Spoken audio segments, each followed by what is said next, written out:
Real മാഡ്രിഡിൽ നിന്നും സാബി അലോൻസോയെ പുറത്താക്കിയതിനെ തുടർന്ന് Jurgen Klopp ഒരു കാര്യം വ്യക്തമാക്കാണ്. അദ്ദേഹത്തിന്റെ വാക്കുകളിലേക്ക് നമുക്ക് കടക്കാം. ലെവർകൂസനിൽ തന്റെ മികവ് തെളിയിച്ച സാബി അലോൻസോക്ക് പോലും വെറും 6 മാസത്തിനുള്ളിൽ റയൽ മാഡ്രിഡ് വിടേണ്ടി വന്നത് അവിടെ കാര്യങ്ങൾ ശരിയായ ദിശയിലല്ല എന്നതിന്റെ സൂചനയാണ്. റയൽ മാഡ്രിഡിലെ പരിശീലക സ്ഥാനത്തേക്ക് തന്റെ പേര് കേൾക്കുന്നതിൽ അർത്ഥമില്ല. നിലവിലെ മാറ്റങ്ങളെ ഒരു പുറംകാഴ്ചക്കാരനായി നോക്കിക്കാണാനാണ് താൻ ആഗ്രഹിക്കുന്നത് എന്നാണ് ക്ലോപ്പ് വ്യക്തമാക്കുന്നത്.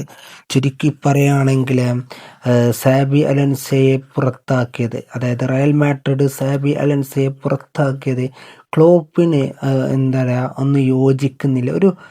ക്ലോപ്പ് പറയുന്നത് സാബി അലോൻസോയെ റയൽ പുറത്താക്കിയത് ഇത് റയലിൻ്റെ ഒരു പൊട്ടത്തരമാണ് എന്നാണ് അദ്ദേഹം പറയുന്നത്. കാരണം ലെവർകൂസൻ എന്ന് പറയുന്ന ആ ടീമിൽ അത്രക്കും മികച്ച പ്രകടനം കാര്യങ്ങൾ ചെയ്ത ഒരാൾ, അത്രക്കും കാര്യങ്ങൾ ചെയ്തൊരു കോച്ച് വെറും 6 മാസത്തിനുള്ളിൽ ഒരു കോച്ചിനെ ഒരു 6 മാസത്തിനുള്ളിൽ ചവിട്ടി പുറത്താക്കാന്ന് പറയുമ്പോൾ എന്ത് ന്യായമാണ് റയൽ കാണുന്നത് എന്നാണ് ക്ലോപ്പ് വ്യക്തമാക്കുന്നത്. ശരിയല്ലേ? അപ്പോൾ ഇത് കേൾക്കുമ്പോൾ നിങ്ങളുടെ മറുപടി താഴെ കമൻ്റായിട്ട് അറിയിക്കുക. അതുപോലത്തെ വീഡിയോസിനായി ചാനൽ സബ്സ്ക്രൈബ് ചെയ്ത് സപ്പോർട്ട് ചെയ്യുക. Okay, by.